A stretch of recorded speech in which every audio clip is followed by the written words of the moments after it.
Hello all my lovely tarot friends, it's Julia here from the Highly Sensitive Tarot, and I'm back today with another deck to show you. This came in the post a couple of weeks ago actually, and this is the first chance that I've had to get round to having a look at it. I've bought 4 decks recently. Well, I say I've bought 4 decks recently. 2 were on pre-order from about Christmas time. One of them has just arrived and the other one is on its way. And the other 2 decks, this is one of those that's included in that, I bought from eBay, and I bought them both actually from a private seller who said that these decks were used, but in good condition. And I have to say, I think they're brand new. I don't see how they're used at all. I got them for such a good price. I'm really chuffed. And I think I fell in love with this deck particularly because of the trees actually in the tarot deck. The artwork by Tony Carmine. Here we go, names and me, foreign names that I can't pronounce. Tony Carmine Salerno. Tony Carmine Salerno. There we go. So yeah, I think the trees in this deck I fell in love with, and that's what made me want to buy the deck. And I have to say, since I've opened it and had a little flick through it, I'm really, really pleased that I did. It's got a fantastic guidebook actually. So let's have a look. So this is by Denise Carvey, and the artwork is by Tony Carmine Salerno. And what else have we got? This is by Blue Angel Publishing, which is not really a company I've heard of a great deal. Designed in Australia. Oh, that might be why, mightn't it? So it says on the back, strong of mind, true of sight, wise of heart, divine of soul. Expand your awareness of the energies at play in your life. Open yourself to the wonder and possibilities that exist for you. This set includes 78 cards and a comprehensive 120-page guidebook with correspondences, spreads, meanings and more. This is based on the Rider-Waite-Smith Tarot, suitable for experienced readers and those new to the art of tarot. I do like the Rider-Waite-Smith system, so I'm always keen to look at decks that follow that system. So it says Denise Jarvie brings a contemporary approach to traditional tarot that features 78 of Tony Carmine Salerno's most enchanting artworks. The suits of the minor arcana have become angels, which are swords, hearts for cups, stars for wands, and trees for pentacles, to align with the themes that run through Tony's work. Denise also revisited the 22 cards of the major arcana so they reflect modern-day archetypes, and these cards hold divine and loving energy that encourages harmonious perceptions and will help you manifest your hopes, dreams and desires. Don't just see the future, co-create it. So there we go. So let's have a look inside the box. So we do have this lovely guidebook, which is beautiful, isn't it? I'll look at that in a moment. And then we've got the cards. So let's have a quick flick through the guidebook first. So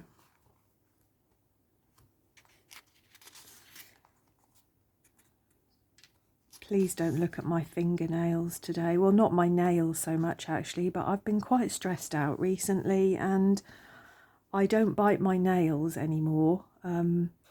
But I will pick away at my cuticles when I'm stressed out, and I've unfortunately been doing rather a lot of that, so don't look. So the Tower of the Light, copyright 2021 for the creator and the artwork, but this was originally published in 2017 as the Art of Love Tarot. So I wasn't familiar, I wasn't aware of that, and I'm not familiar with that deck actually. I'll see what she says about why that's happened. So we've got an introduction, the Tower of the Light. It says the title, the deck was first released as the Art of Love Tarot, and that title floated gently into my awareness during a dream. However, when the deck came out, I came to realise that people thought it was about romantic love and even the Kama Sutra. As much as we all enjoy these topics, the central theme of this deck is self-love, healing and transformation. So when it came time to reprint, I sought guidance on the title, and it became the Tarot of Light. Maybe light is the new love. So, I said it's based on Rider-Waite-Smith. She's got a couple of pages here with all the keywords and the Rider-Waite-Smith tarot, the equivalent of that card. She talks about how spirit feels in your life. And she talked about why she's changed the names of the minor arcana. Excuse me. So the suit of angels corresponds to the suit of swords. This is really nice actually. For each of the elements, she talks about how it will actually feel in your life. And she said air energy will manifest lightly as a gentle gust of air moving past you, or a feather drifting into a sight, or a butterfly, insect or bird flying around. You may also feel lighter and ease up on the way you speak to yourself.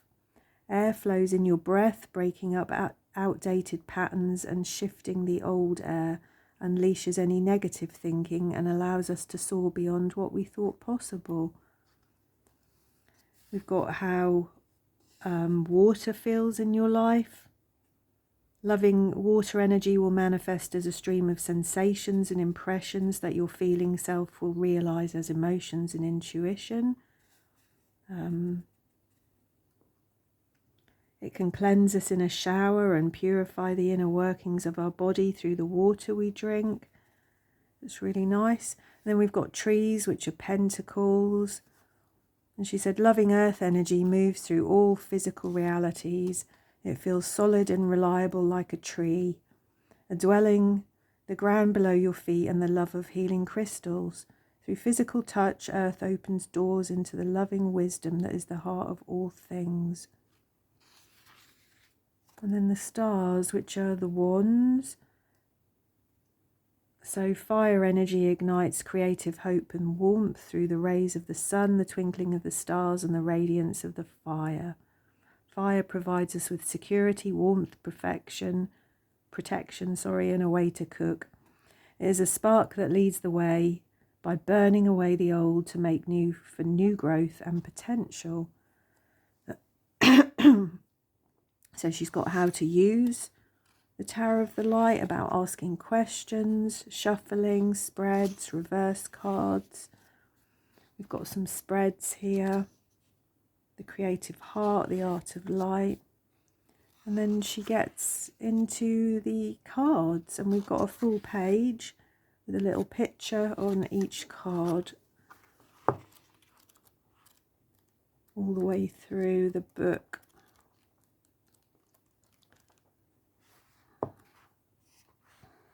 And we've got some bits about the author, the artist, some other books, some other decks.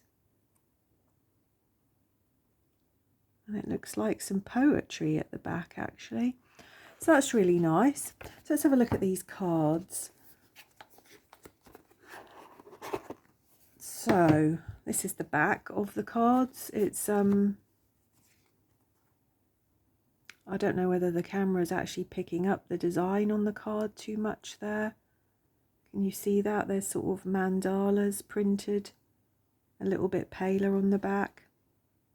The cardstock is okay, it's fine. The cards are a little bit big.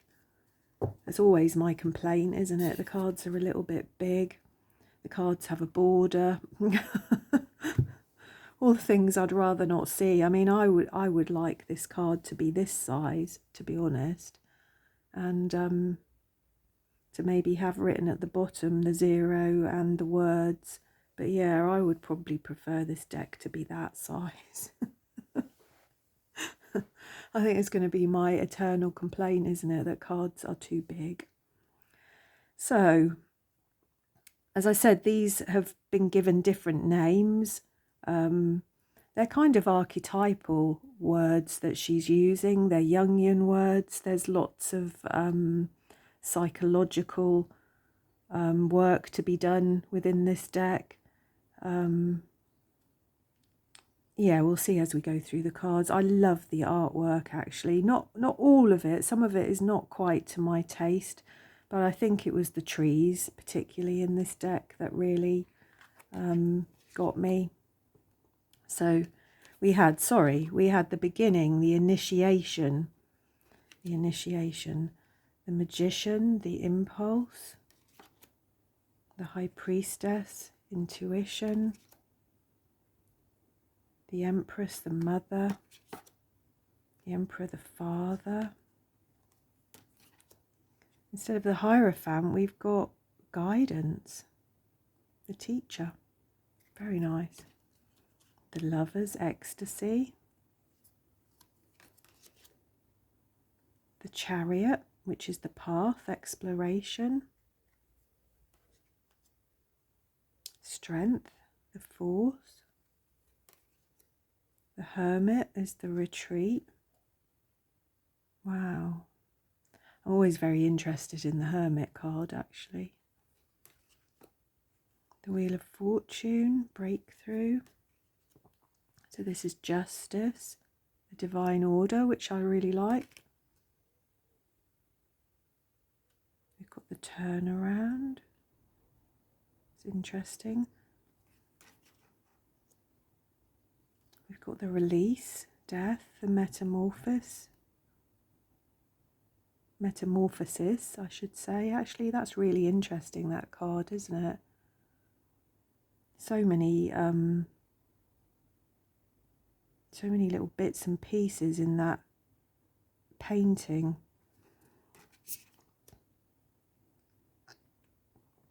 So we've got acceptance, harmony. The shadow for the devil. See, that's something that impresses me, actually, that I really like, because the devil energy is the shadow. It is fear, for sure. I really like that. The tower, the ego, the collapse. Wow. The collapse of the ego. I think that's the dark night of the soul, isn't it? It's a breakdown. I'm familiar with that energy. The star, hope. The moon, illusion. That's gorgeous.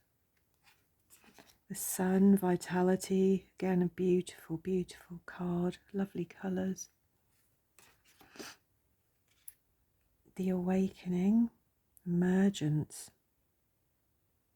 Again, look at all the symbology in that card. And then we've got, the world, the universe, expansion with that lotus flower there. Lovely. So we've got angels as swords, which are really nice. I do like the keywords on these cards, actually, very much. They make a lot of sense to me already looking at them. That's beautiful, isn't it? Look at the greens in that card. 5 of Swords, withdrawal, yeah. 6 of Swords, transition, yeah. 7, progress. 8 of Swords, confusion, yeah. The Nine of Swords, a guardian. That's a much nicer way to look at the Nine of Swords energy, isn't it? Such a difficult card, the Nine of Swords. As is the Ten of Swords, actually. Surrender. Really nice. So we've got a page. We have a knight. Wow, look at that.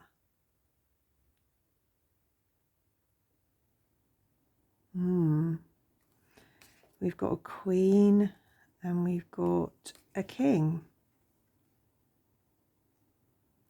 I guess this is just, well, I guess when I'm looking at kings and queens, I like to see an older, more mature face. But, you know, this is Tony's artwork, isn't it? So it is what it is. It's very nice. So we've got hearts for the cups. Really nice. Four of Hearts, depression. Wow.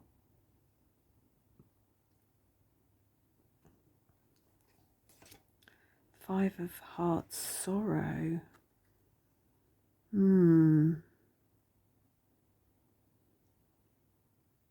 Yeah. Six of Hearts, the past. That's beautiful, isn't it? Really striking. Seven of Hearts, choices. Eight of Hearts, codependency. I mean, the Eight of Cups is normally walking away from something, isn't it? Leaving something. Nine of Hearts, stability. When we talk about stability, we have trees, which I really like. The Ten of Hearts, culmination. That's beautiful, isn't it? I love her use of the use of colour by Tony in this deck. It's marvellous. So we've got a page, we've got a knight, we've got a queen, and we've got another very youthful looking king. And then this is the suit that I think I like the best, actually. I love trees. So we've got the Ace of Trees, 2, flexibility. Look at this. This is what's that making me think of? That's making me think of, is it Starry, Starry Nights by Van Gogh? I'm sure I've seen some imagery like that somewhere before. The Four of Trees. Five of Trees. Blimey. Six of Trees.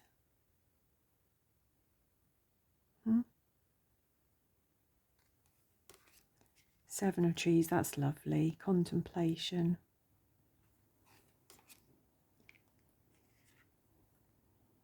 Skill. Refinement. Loyalty. Page of Trees, the Dreamer. The Page of Pentacles, the Dreamer. Be really interested to read the book, actually, and see why she's chosen some of these words and some of these images. Knight of Trees. Oh, look at that. Look, I like that. That's my cup of tea. That's beautiful. Purples and blues and greens and turquoises. So the Nurturer. And the King of Trees. And then we've got the Wands, the Stars, Creation. The Two of Wands, boldness. Wow.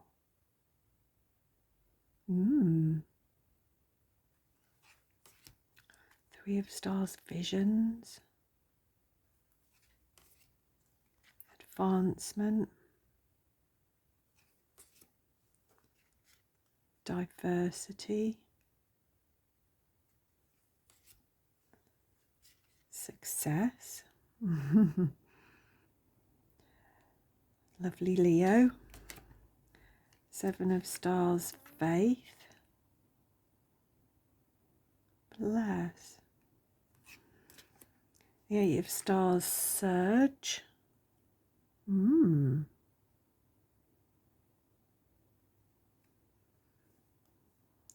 the 8 of Wands, so it's just normally movement, isn't it? A surge of movement, a surge.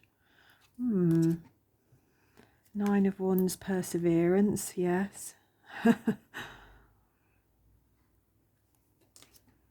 10 of Stars, hoarding.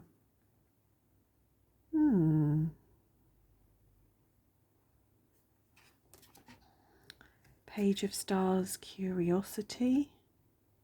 I like that. The Knight of Stars, adventurer.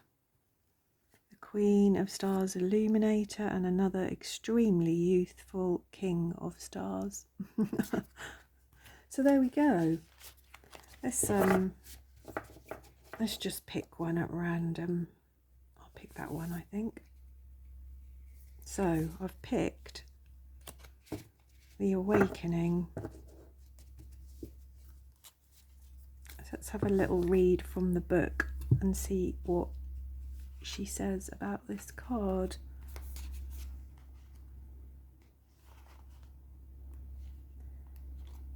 So, the Awakening, emergence, which is judgment, obviously. So the keywords from the Rider-Waite-Smith deck for this are atonement, rejuvenation, promotion, and desire for immortality.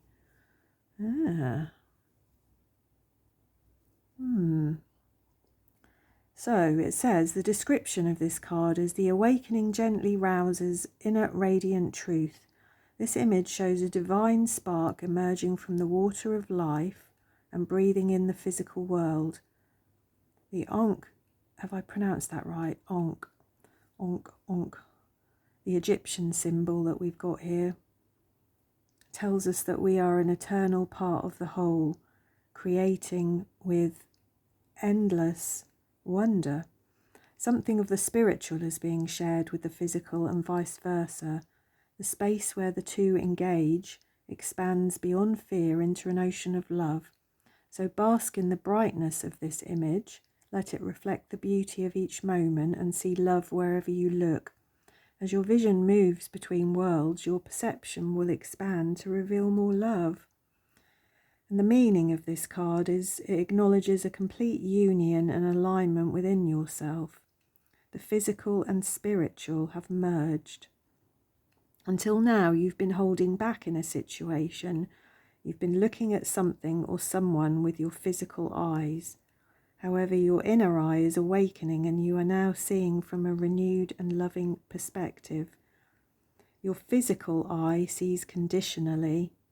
Your spiritual eye sees unconditionally. Bring all three eyes together for a fully balanced look.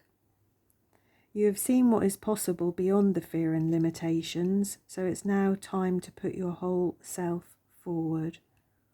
So that's why we've got the three eyes there. We've got your inner eye, your physical eye, and your spiritual eye. So there we go. I really like that, actually. I think, to be honest, this deck holds enough interest for me, actually, and enough of a learning curve, I suppose, with the guidebook and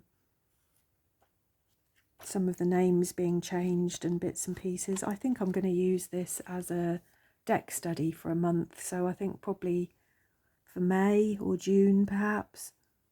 I think you may well see this deck again, because I may well journal with this deck. I think actually this is a brilliant deck to journal with, so there we go. I hope you enjoyed that. Do leave me some feedback, leave me a comment, say hello. Thank you so much to all of my subscribers recently. I can't even begin to tell you how chuffed to bits I am about that, really. It's wonderful. So I hope everybody's well, and I'll see you again soon. Thank you.